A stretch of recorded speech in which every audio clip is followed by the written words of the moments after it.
তো মাঝে মধ্যেই আমি কিছু কিছু টিউটোরিয়াল করে পাঠাই। তো সেই টিউটোরিয়ালগুলোর মতো আজকে আমি যেটা করছি সেই টিউটোরিয়ালটাও কিন্তু তোমাদের ইন্টারেস্টিং লাগবে এবং কঠিন লাগবে না। আর তোমাদের এই রঙের সঙ্গে রং মেশানোর মধ্যে যে একটা ভয় আছে যে কোন রঙটা কীভাবে মেশাবো স্যার, এইসব নানা রকম প্রশ্ন করো, কি করে হয় একটা রঙের সঙ্গে একটা রং মেশানো, সেটা কিন্তু আমি ধরে ধরে তোমাদের শেখাবো। আমার শিক্ষণ পদ্ধতিটা তোমরা যদি একটু প্র্যাকটিস করো, একটু বারবার দেখো, হ্যাঁ, মাকে বাবাকে বা বাড়িতে যারা আছেন সিনিয়র তাদের বলবে আরেকবার চালিয়ে দাও, আরেকবার দেখি। তো তোমরা যদি একটু বারে বারে দেখো না, তাহলে দেখবে যে এটা বুঝতে তোমাদের বিরাট অসুবিধা হবে না। আমি খুব সহজ করে দেখাচ্ছি। একটা কচ্ছপ আঁকবো আজকে। সেই কচ্ছপটা খুব কালারফুল কচ্ছপ, যেমন কচ্ছপ আমরা দেখে থাকি। তোমরা তো তোমাদের অনেকেরই ধারণা যে কচ্ছপ আছে একটা ধূসর রঙের কিংবা সবুজ রঙের। তোমরা পরে কি অনেকে সবুজের মধ্যে সব সবুজ দিয়ে করে পাবো, সে নাক চোখ মুখ কিচ্ছু বোঝা যায় না, সব একাকার হয়ে যায়। না, আমরা ছবি আঁকি। আমরা কিন্তু ফটোগ্রাফার নই যে ক্যামেরায় ক্লিক করলাম যা দেখছি তাই আসবে, তা না। আমরা ছবি আঁকি। আমরা আমাদের কল্পনার রং দিয়ে অনেক কিছু করতে পারি। আমরাই তো এক সময় সেই পক্ষীরাজ ঘোড়া করেছিলাম, তো ঘোড়ার পিঠে ডানা লাগিয়েছি, কোনো একটা আর্টিস্ট ভেবেছিল। তো সেরকমভাবে আমরা ভাবতে শিখি না, নানান রকম রং দিয়ে নানান কিছু করা, যাতে দেখতে ভালো হয়, দেখে মনে আনন্দ হয়। তো চলো আজকে আমরা শুরু করে দিই আমাদের নতুন টিউটোরিয়াল।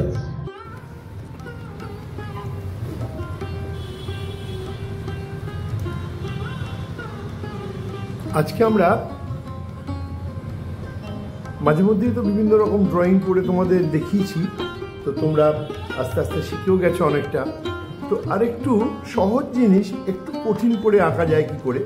কঠিন কিছু নয়, আসলে তার রঙের মধ্যে একটু কারিগরি কী করে করা যায় যাতে তুমিও মজা পাবে, যে দেখবে তারও আনন্দ লাগবে, ভালো লাগবে।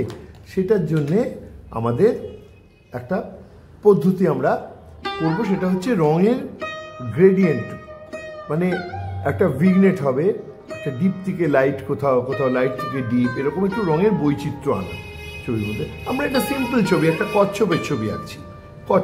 কচ্ছপের মাথা এখানে একটা আঁকছি।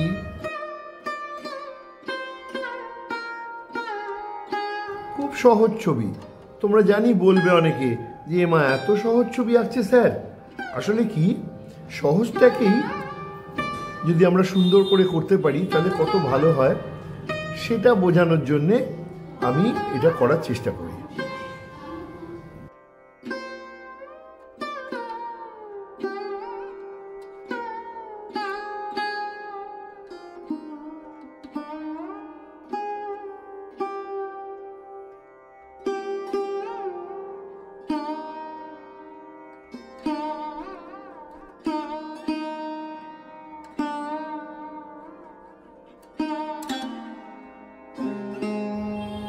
এই হয়ে গেল আমাদের ড্রয়িং।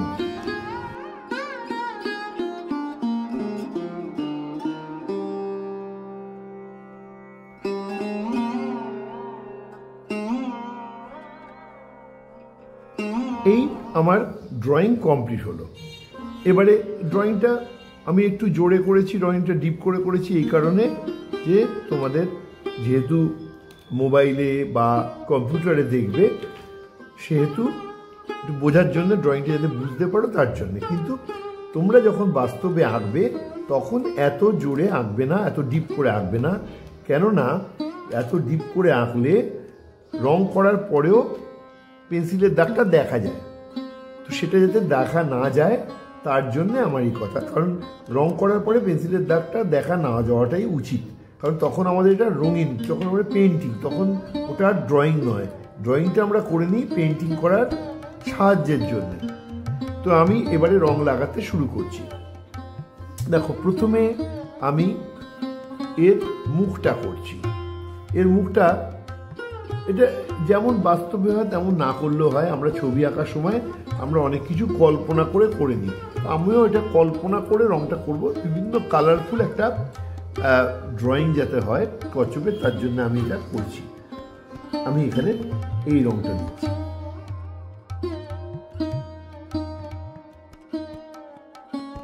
এর সঙ্গে একটু ইয়েলো আকার রংটা নিচ্ছি। এই রংটা এই রংটা, এটা ইয়েলো অকার নয়, এটা নাম হচ্ছে রসায়না। ইয়েলো অকারের থেকে একটু ডিপ।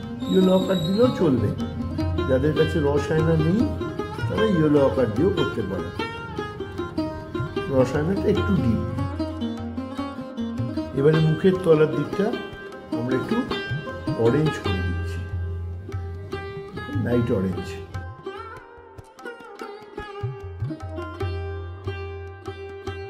তোমরা অনেকেই যখন রং করো তখন একটা রং নিয়ে সব জায়গায় প্রায় করার চেষ্টা করো, সেটা করবে না। তোমাদের পেন্টিং বক্সে অনেক রকমের রং থাকে, সেই রঙগুলোর ব্যবহার করলে ছবি আরও সুন্দর হয়।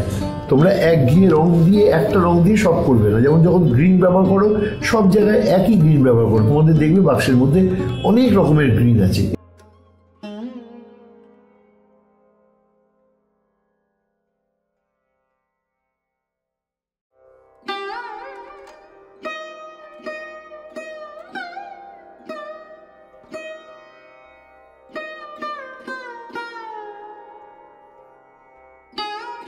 আমি আগেই বলেছি যে একটু কালারফুল ড্রয়িং পেন্টিং করব, এটাকে একটু রং চঙে হবে, তো সেই জন্যে রং চঙে ভাবটা দেখো ডিপ থেকে লাইট করে দিলাম।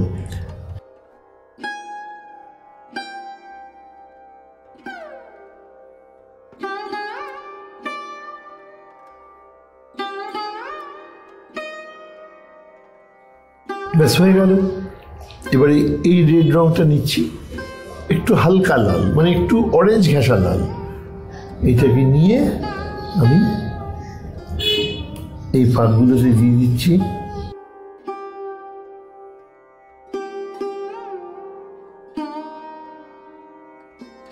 এই রংটা দিয়ে দিলাম, তাহলে এটা হয়ে গেল।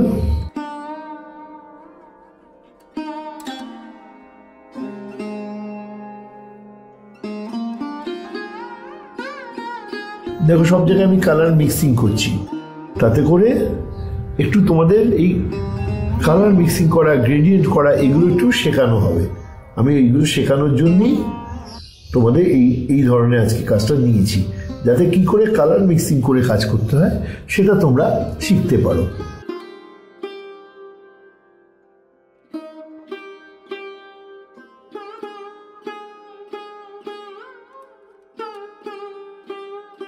এটা হয়ে গেল। এবারে আমরা চারটে পা করে দেবো। চারটে পা কীভাবে করব? চারটে পা প্রথমে আমরা ইয়েলো আকার দিয়ে এই পায়েটা করি, ইয়েলো আকার দিয়ে। দেখো এটা ইয়েলো আকার।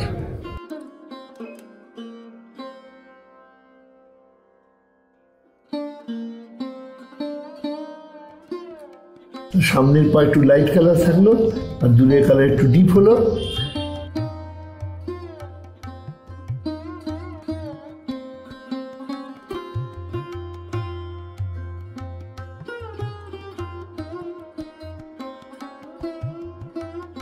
এবারে নখগুলোতে আমরা কাজ করি, একটু নেল পালিশ পরিয়ে দিই। তোমরা অনেকে নেল পালিশ, যারা মেয়েরা আছো নেল পালিশ পরো, তো ওকে একটু নেল পালিশ পরিয়ে দিচ্ছি। দেখো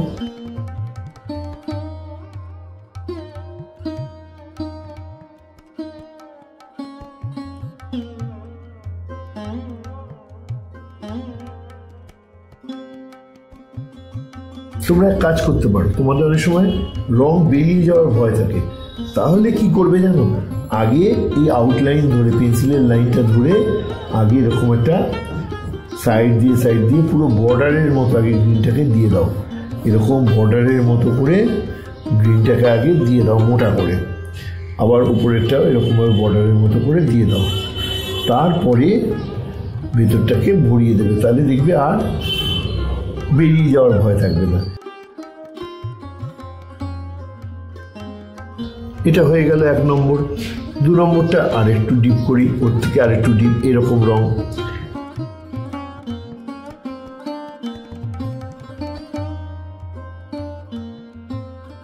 তোমরা আরো হালকা করে পেন্সিলের লাইন দেবে, তাহলে তোমাদের পেন্সিলের লাইন একদম দেখা যাবে না।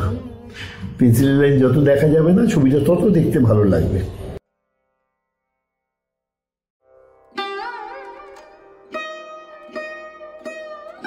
এবারে 3 নম্বর গ্রিন, এটা দিই।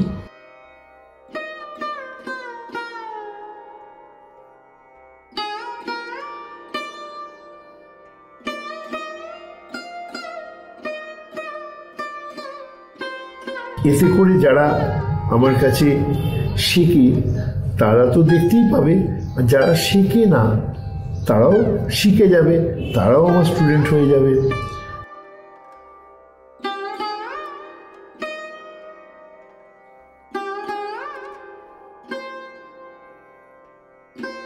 এই কাজটা করার মেন উদ্দেশ্য আমার যাতে খুব কালারফুল হয়, কালারফুল কাজ, একটা রং চঙে খুব সুন্দর দেখতে, কালারফুল এরকম। তো এইরকমভাবে তোমরা যে কোনো পাখির ছবি, অ্যানিমেলের ছবি কিংবা ল্যান্ডস্কেপ বিভিন্ন জিনিসই এই আমার যে আঁকার পদ্ধতিটা দেখাচ্ছি এই পদ্ধতিটা অনুসরণ করে তোমরা করতে পারো। করে তোমরা দেখবে তোমরা ভালো ফল পাবে, তোমাদের ভালো লাগবে, আনন্দও পাবে, আর যারা দেখবে তারাও তোমাদের খুব প্রশংসা করবে। অর্থাৎ তোমাদের ভালো হলে আমারও ভালো লাগবে, তোমাদের মুখে হাসি ফুটলে আমার মুখে হাসি ফুটবে। সব রং না সমানভাবে স্মুথ হয় না, এই রংটা অতটা স্মুথ নয়। দেখো কিছু কিছু দাগ দাগ দাগ দাগ হয়ে থাকছে, এই রংটার এই ধরন কিছু কিছু রঙের পিগমেন্টে এগুলো থাকে, এগুলো খুব স্মুথ হয় না। তখন তোমরা কি করবে জানো, সেই রঙের সঙ্গে আরেকটা অন্য রং মিক্সিং করে দেবে। যেমন ধরো ওই রঙের সঙ্গে তুমি যদি একটু ডিপ গ্রিন আবার এই গ্রিনটাকে যদি মিক্সিং করে দাও তাহলে কিন্তু ওই দাগ দাগটা চলে যাবে। দেখো আমি এর উপর দিয়ে এটাকে করছি, রঙটা একটু তফাৎ হবে আর দাগ দাগটাও চলে যাবে। দেখো এই রঙটা একটু ডিপ হয়ে গেল।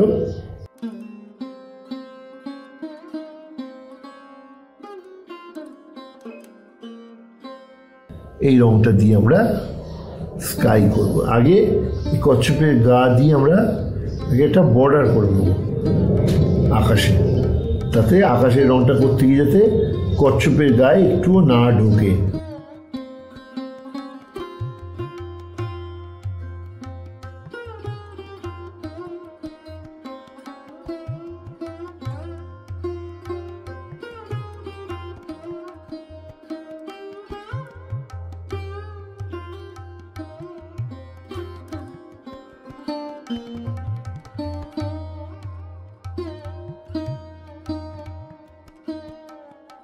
এটা ডিপ ব্লু দিয়ে দিলাম।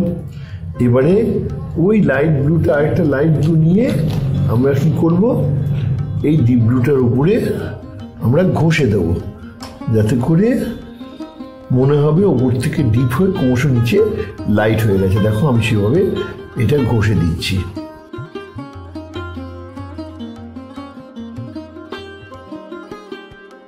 এবারে একটু সাদা নেবো, সাদা নিয়ে তলার দিকটা একটু হালকা করে দেবো।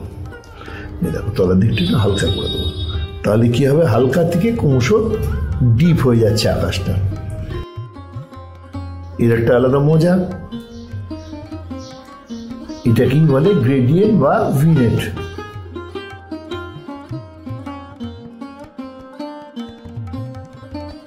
তোমরা অনেকে কি করো, আগে পুরোটা কালো করে দাও, তারপর সাদা দিয়ে ভেতরটা দেওয়ার চেষ্টা করো। তাহলে কি হয় জানো, কালোর সঙ্গে সাদা ঘষা খেয়ে সেটা একটা অ্যাশ কালার, ছাই ছাই কালার তৈরি হয়ে যায়, তখন কিন্তু সাদা থাকে না। সেটা যাতে না হয় আগে থেকে সাদা ছেড়ে যাবে, আমি যেরকম ছাড়লাম।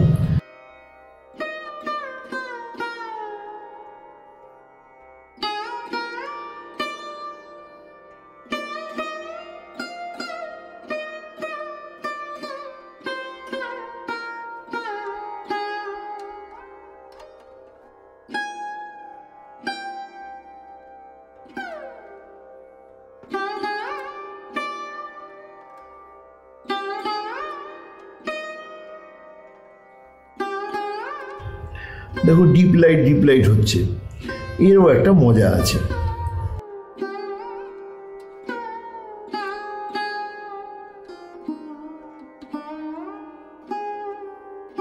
এইবারে কমপ্লিট হয়ে যাওয়ার পরে আমরা কি করব জানো, আমরা স্কেচার নিয়ে আমরা অনেক কিছু আবার ওর এফেক্ট আনতে পারি। যেমন আমি তোমায় বলি, আমার সামনে একটা স্কেচার আছে, এটা একটা নাইফের মতো, ছুরির মতো। তোমরা যে কোনো একটা তোমাদের প্যাস্টেলের মধ্যেও যে থাকে, উটের মতো দেখতে, মাছের মতো দেখতে, সেই দিয়েও করতে পারো। ধরো এখানে একটু আলো ফেলবো,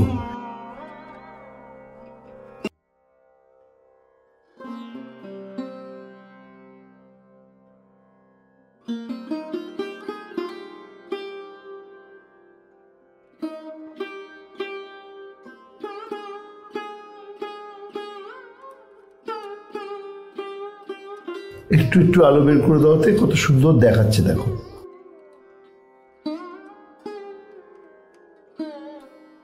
এইভাবে তোমরা সুন্দর করে কচ্ছপ আঁকা শিখে যাবে, কচ্ছপ রং করা শিখে যাবে।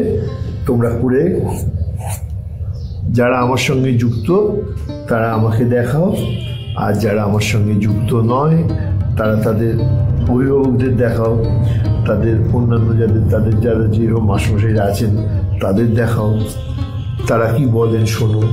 তারা হয়তো আরও কিছু সাজেশন দেবেন যেটা এর থেকেও ভালো করতে তোমাকে সাহায্য করবে। এইভাবেই আমাদের ছবি এগিয়ে চলে, ছবির কাজে উন্নতি হয়। তোমরা সেইভাবে নানান রকম দেখো কত সুন্দর ভাবনা চিন্তা করলে এইগুলো নানান রকম এফেক্ট মন থেকে বেরিয়ে যায়। এ দেখো এইভাবে হলো, এইভাবে তোমরা কাজটা কমপ্লিট করবে। অতএব লেগে পড়ো, আর দেরি করো না, এইটাকে তোমরা বানিয়ে ফেলো।